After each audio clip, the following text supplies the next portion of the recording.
And again, you have to have more movement with these techniques. So in a real massage, I would be actually bending more at my hips, more at my waist, not bending with my back at all for the kind of technique. So it's kind of a dance for yourself in a way. So it's just a little bit of movement that way then.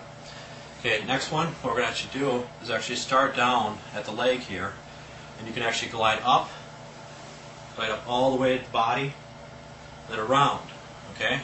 And then when you're coming back, you can actually bring your hands back all the way down to the foot. So again, go up here, all the way back down, incorporate it then, okay? So again, if you want, you can actually go up, stop here, and you can even stop right at the palm a little bit if you want, okay? So it all depends if you want to keep that more of a fluid motion going with it, or you can actually incorporate those then, okay? So again, you can actually walk the body for these kind of techniques too. So just walk up.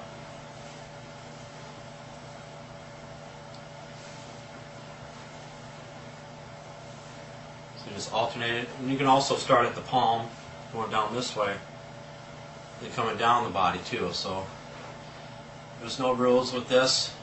Just make sure all areas are being massaged as much as possible. Remember, for demonstrational purposes, I would just actually cover one side of the body, so the other area that does not get cold during the treatment. But for demonstrational purposes, I just expose the whole back area. Okay, next one, you can actually broaden, going up all the way to the body too. Okay. So some of these are Swedish massage techniques that might be a little bit familiar with you, but give them a shot. Next one, you can actually use more of your forearm going up the body too. So you're going up with the forearm like this. So when you're going to stop here, you're actually going to rotate and bring the other hand like this, and you can actually have your hand actually go in between the fingers in this region too. So again, I'm going to start down here, going up using your forearm, and then the other hand going down right in between the fingers then, okay? So going up all the way and right in between the fingers, that region. Another one even better is actually go around the foot like this with the whole hand, the forearm, but I'm going to hold it here, actually rotate it around like this, and then go up, and then you can rotate it down like this then, for the techniques then, okay? So again, you're going to hold this area when you're coming up, like this, and coming back down, then you can incorporate it into the leg, and if you want, you can actually go around the arch region too, for the techniques too, okay? So you're going to start at the foot, go up like this, then back down. You can go in between the fingers if you want, to the forearms, going all the way up it. But when you're coming back down, you can actually hold the side of the foot, and actually go down the medial side right to the arch region too, so you can get a little bit of pressure for that area then, okay? Some people will actually incorporate Topolman techniques.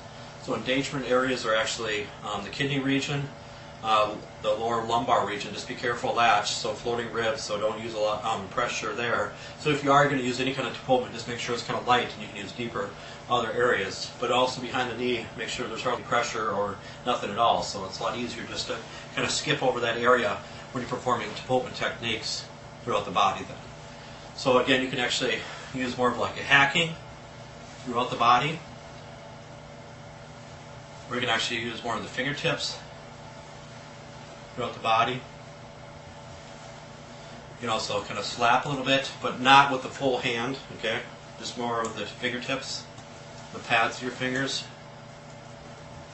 So again, you can actually incorporate, you can actually start down this way if you want, and end at the feet too, so whatever feels more comfortable for you. So you can also quack, okay, so you actually hold it like this, and just move it back and forth. You can go up the body like that for any kind of Topolman techniques.